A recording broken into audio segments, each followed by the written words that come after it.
What is up, guys? It's Troy at The Full Setup, back with another review for you. And today we're going to be looking at this. This is the Aego Soundbar by Acoustic Energy. I've been using this for about a month now, and I think this is going to be perfect for you if you want really nice hi-fi sounding equipment, you know, that British nice hi-fi sound, but you haven't got room for the bookshelf speakers on your desk, or maybe you just want your desk to look a little bit more minimalist and you want something that still sounds sweet, you know, made by a company that you know you can trust, but you want it to be sort of smaller and hidden out of the way. This is going to be absolutely perfect for you. As you can see, look, just looking out there.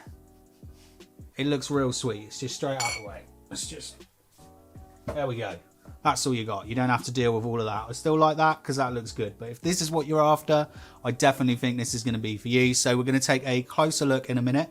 I'm going to take you and show you everything that comes in the box. I'm going to show you around the product, talk about how I think about it from a design perspective, everything that I like about it, and a few things that have, you know, sort of really annoyed me about it as well. We're then going to do a sound test, and then I'll come back afterwards, tell you about, you know, what I think about with the sounds, how it compares with sort of larger sound bars, the positioning of where you need to be able to put this sound bar to get the best out of it, and all the sort of pros and cons. Anyway, that's enough waffling. Let's take a closer look at the soundbar. So this was a little bit too large for me to do sort of a live unboxing, or maybe that I'm just a little bit too short and had two tiny little T-Rex arms. Couldn't really get around it. It was really hard for me. I could see like basically about an inch around the camera, so it wasn't really going to work. So here's everything that you get in the box shown in front of you. We're going to take a look at the subwoofer in a minute. I want to show you the rest of the stuff that comes in this box. So you obviously get the soundbar that we're going to have a really good look at in a minute. Obviously that's the focus of this video, this soundbar. But even straight away, I'm just loving how it's just pointing up towards me, and I can't stop looking at it. I love this soundbar. I really love this soundbar. It's a loan product as well. I don't want to send it back. But what else do you get in the box? So you get power cables for whatever country you're in. So that's UK, American, and Euro. You get a 3-meter, really nice looking solid gold plated RCA cable. That's to connect the soundbar to the subwoofer. You also get a 2-meter 3.5mm jack if you're just doing a standard sort of analog connection. You also get a digital optical cable, a 1.8-meter one. It's one of those sort of really thin ones. It would have been nice to have seen, you know, maybe cables just at least as thick as the other ones. And then you get the sort of standard candy bar remote, which we'll have a look at in a second. But again, I think for £200 maybe a slightly better remote should have been included. So apologies about the audio on the unboxing. That's with my older microphone. So yeah, got some new equipment now, so I'm hoping the rest of the video is going to sound a lot better. But it's crazy, isn't it? Because I've got this big new setup. It's like twice the size as the last one. Yeah, I'm completely boxed in with equipment now. I've got an overhead microphone and a tripod there. If I move my leg, I'm going to knock it over. If I step on anything on the floor, I could break one of the many cables that's running around with everything plugged into. Sound card over there, lights up here, light there, camera there. Absolutely crazy. You know, I've got less room than I had before because I bought more kit. But yeah, anyway, soundbar. The Acoustic Energy soundbar, or soundbar with a 3. I'm not really up for that. It's just a soundbar, isn't it? It doesn't need the 3 in there. But yeah, I've been using this for a good few weeks now, and I've been really happy with it. I haven't got huge amounts of space, even though I was just going on about bigger space for doing a product review like this. So we're going to do it mostly with B-roll. So I'm going to start off with the soundbar. You know, I love the soundbar. Absolutely beautiful, finished in this lovely aluminium finish. It has got a grill on the front, which does... I had to like rub some of my snacks and stuff out of it. I don't know how I've got snacks from here to there. But yeah, it does sort of pick up the odd little bits of dust, but you can blow it out. And it is really nice. Got a really nice weight to it as well. I did want to compare this to my Polk Signa S2, but I just haven't got room to get that one in as well. So, but we are going to talk about that a little bit because this is a shorter soundbar, okay? What's the measurements? I've got it up there. It measures at 50 centimeters or 500 millimeters, and it's by like 7 by 7 centimeters. It's got a nice sort of black finish on the side there. And there is also some little holes for wall mounting, which is going to be my first sort of little con, because it's all soundbars. This isn't just Acoustic Energy. All soundbars, they have these holes on the back, but what they don't think about is you're going to sit it there, right? Let's just say that all this equipment here is wall mounted. it is all wall mounted, right? So what's going to end up happening is you need somewhere for your cable runs to come down, because not everyone is going to have their cables behind the wall.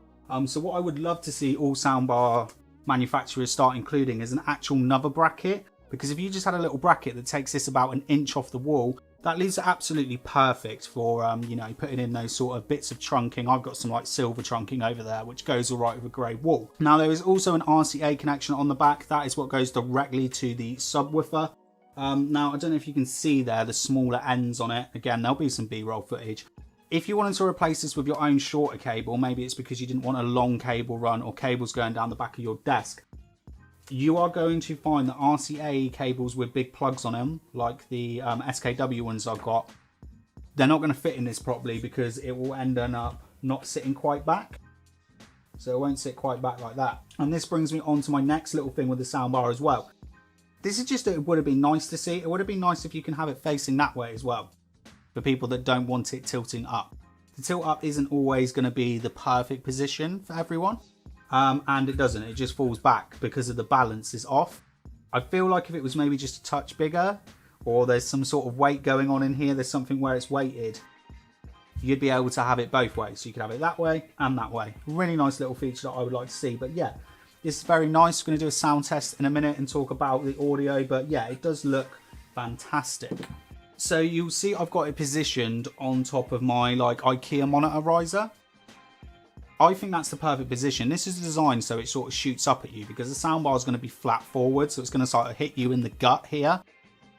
When I have it just on the desk, I tested it just on the desk, I wasn't too keen on it. I think this is better if you had a monitor riser on your desk. I think that's how you'll get the best sound out of it, which we'll talk about that in a minute. So we'll get over to that when we get to the sound. I'll talk about what it was like here and what it was like there.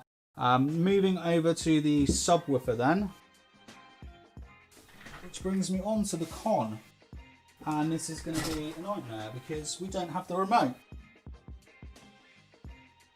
What can we do if we don't have the remote? I'm sure we can just... No, we can't. Because the only way to operate this thing is with the remote. And I've lost it again. That's a really big con for me. This little remote here, this tiny little remote, I mean... There's 2 kids and another person that lives in this house. Well, my girlfriend that lives in this house. Do you know how many arguments I have about where the freaking Fire Stick remotes are? Oh, well, you can control it with the TV remote as well. No. It's always slower. It really winds me up. So you cannot turn this thing on without the remote. There's nothing you can do. There's not even an auto feature that you could leave on, so when it senses a source, it will just turn on. Without the remote, nothing. And you know, it's just a little candy bar one. It's easily damaged, easily broken. I don't know if you can buy them spare, second hand. But yeah, you need the remote to turn it on. So you've got bass control, volume control, and the volume control and bass control. Again, there'll probably be some B-roll with this. If you can see here, it's like, I don't know what's going on. I'm just turning it up and turning it up. And then it will do 1 of 4 bars. So you just press it loads. Still on 3 bars, press it some more. It's really weird. I'm always a bit confused with what I'm supposed to be doing with the volume, which is why I actually quite like using the Bluetooth on it. It's got aptX, not aptX HD, but that aptX does sound very good. When you connect to it via Bluetooth, you have your phone is just your volume control, so you don't have to like set this at max volume, so then you have your max volume on your phone. It takes full control over it. There's also a digital output as well that I've been using on it. That's the one that I'm going to be using for the audio test today. It goes to 24-bit but only 48 kilohertz, which for this system is fine, but it would have been nice to see 96 kilohertz as well. But the sub is built really well. And something I really like about this sub is that it does have a crossover in it. So that's something we'll talk about again when we talk about my Polk wireless subwoofer. Yeah, part of the reason we're not doing a direct comparison to the Polk as well is that I'm maxed out on plugs and cable runs, but it's finished in this really nice back finish. 35 centimeters in height, 307 meters in depth, and 195 in width. And it is weighty. It is a nice weighty subwoofer. You can see on the back of it there as well. Really nice, solid build quality. Everything about this feels like real quality, like stuff that you're going to be buying like LG, Sony, even that Polk one that I've got. They're all in that sort of 125 to 200 pound range. They ain't built like this. I mean, this thing is absolutely solid, nice rubber feet on the bottom, and you've got all your inputs here as well.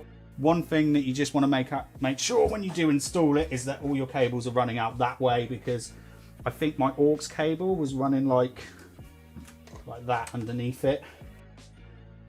Wasn't leaning that much, but yeah, it wasn't. I was like, it doesn't quite sound right. You can see the subwoofer in there. Yeah, really nice, really solid. Shall we do a little sound test then? One thing I'm going to note is that I'm going to have to use my camera microphone, because my sound card works fine running into the camera, the Audio Evo 4, but it's having some severe Windows 10 wobbly issues at the moment.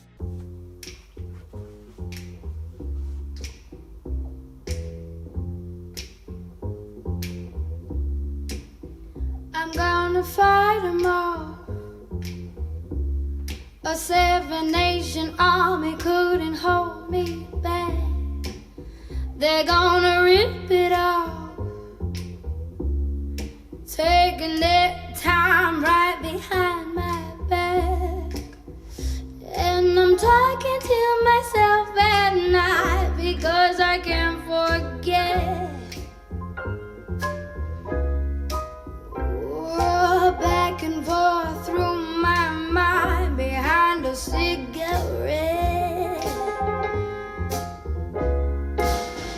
And the message coming from my eyes says leave it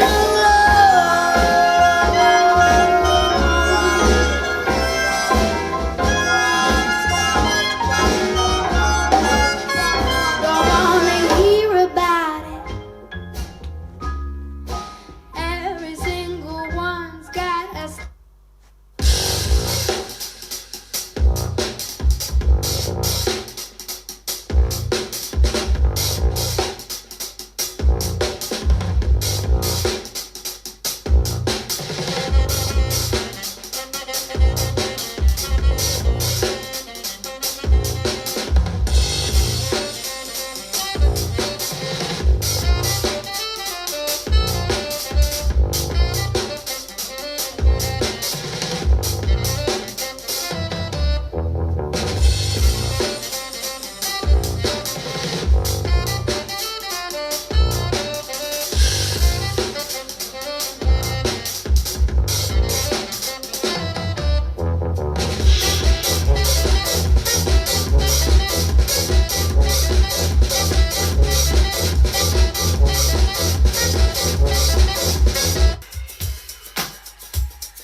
examination. You realize all the time we wasting. You realize all the pain we facing. Please pour a cup feminine libation.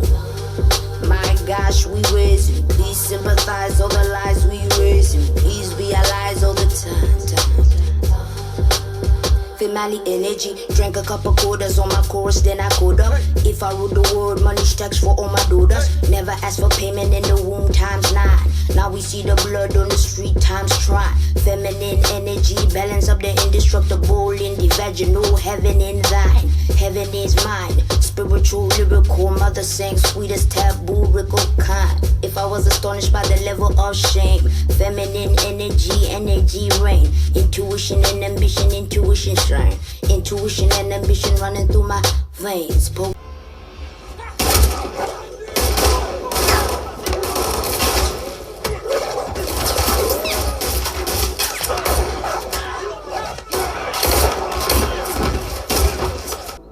Phasers, fire everything we've got.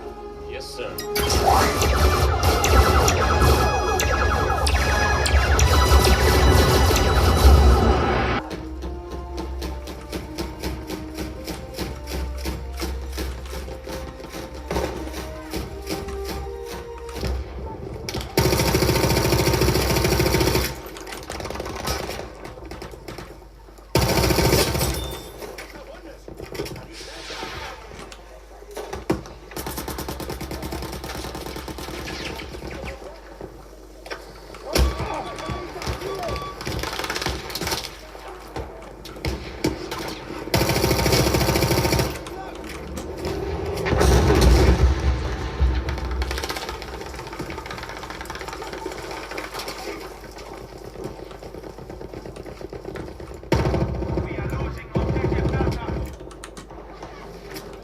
So there was the sound test. Now I haven't uploaded this video yet, so I don't know if that was a short sound test because loads of it got done for copyright strikes, or if it was a nice long sound test. But hopefully I got enough footage that it should show you how this little puppy sounds. But then at the same time, this room hasn't got a lot of acoustics. Really got to stop using that excuse, Troy. I've been using it on all the videos for a while. A lot of work to do on getting better acoustics in this room, and obviously you're listening to a recording of speakers on the speakers that aren't these speakers. You know, it's... If I didn't include it, everyone would have a go at me, but then I include it and people are like, well, I'm listening it back to on different speakers. So, you know, you either love it or you hate it. But I was very impressed with this. Sound-wise, I was very impressed with this. Now, it's weird. I was trying to think what to make of it because I was like, it's not warm, but it's not neutral, but it's fun. I do find that it's fun and musical, which sort of gets me a little bit back to being, you know, warmth. But at the same time, the high end and the treble was very nice. There was a lot of detail. And when I spoke to Acoustic Energy about this, you know, one of the first things they were saying is when they designed this, they didn't design it as a home cinema soundbar. They designed it for making music sound as good as possible as you can out of the package, because there's only so much you can do, you know, with a speaker like this and adding a subwoofer, and that was their main goal. And, you know, and that's the thing I said to him. I said, yeah, you know, when you make something sound good with music, okay, and I've said this in a lot of the gaming headset reviews of like, when you make something sound good with music, everything else sounds good on it, okay? Everything else sounds good on it.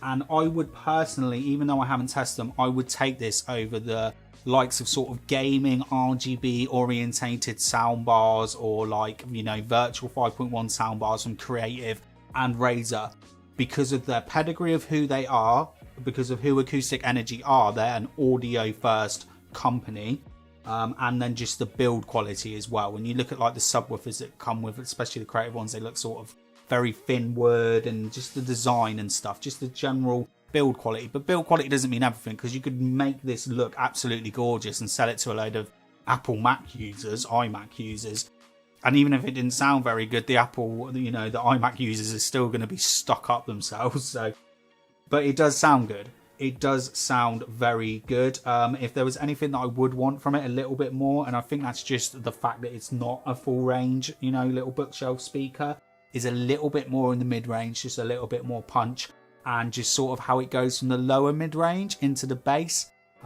It's not great, but it's in no means bad, and to be fair, it's in line with anything else that you're going to pay at that sort of money.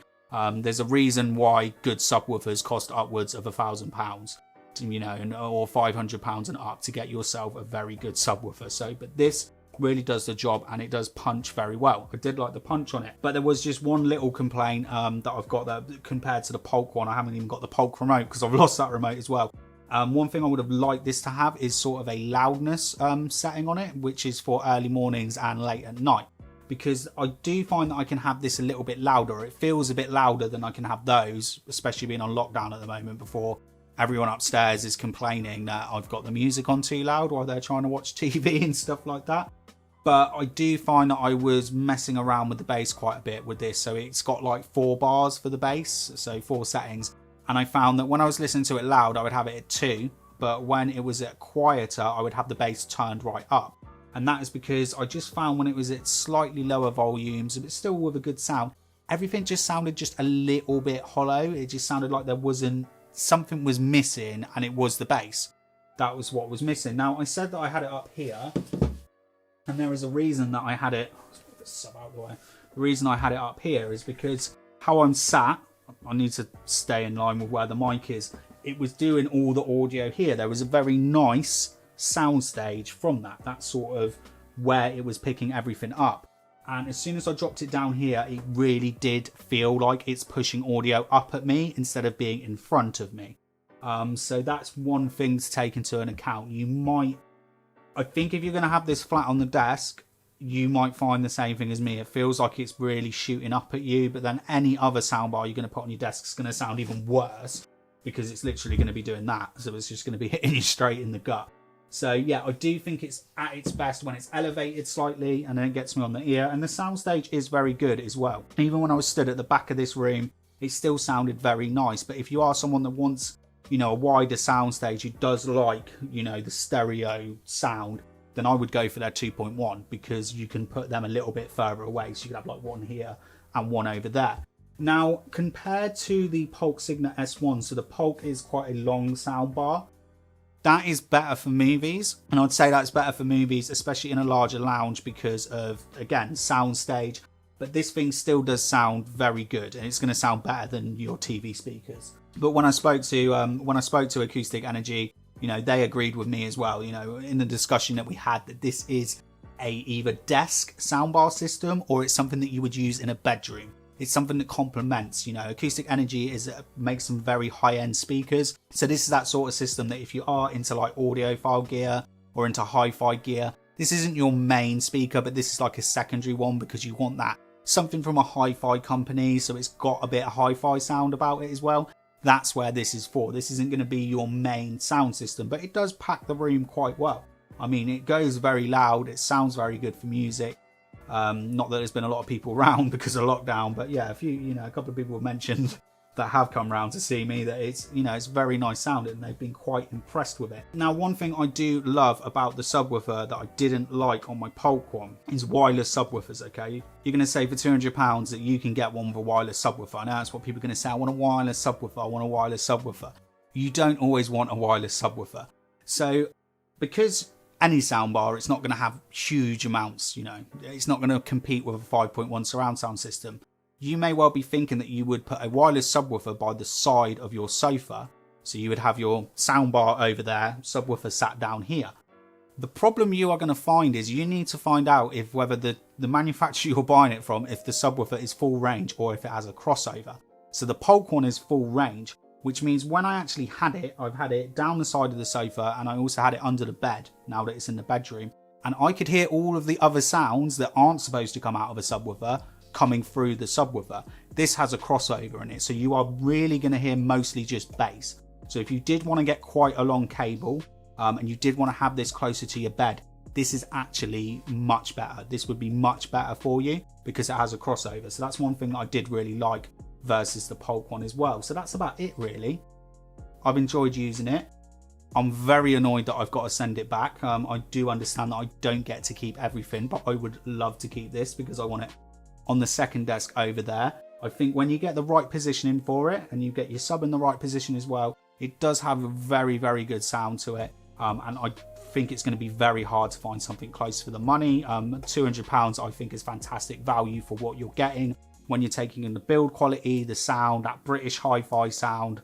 Don't think I mentioned too much that they're British, but I assume every country says that they make the best hi-fi gear, but as someone that's spent a lot of his childhood in like richer sounds and stuff like that, I do think the English brands smash it a bit. when it comes to hi-fi sound. So I think you'd definitely like this. You can often find it. Richer Sounds do a couple of times a year discount it as well, so keep an eye out for it. I'll put a link in the description to it. Any questions about this, let me know. Obviously, I can't do the how's it performing a year later because it's got to come back. I don't want to send it back. Can I have it? Can I not have it? They're not going to let me have it. I've got to send it back. But it's the first thing they sent. So hopefully, if this goes well, they send some more stuff and they might let me keep that one. But yeah, any questions about this, let me know. If you've got one, let me know how you're getting on with it, how that you found it, sort of where you're using it, because I do think this is best used on a desk or in a bedroom.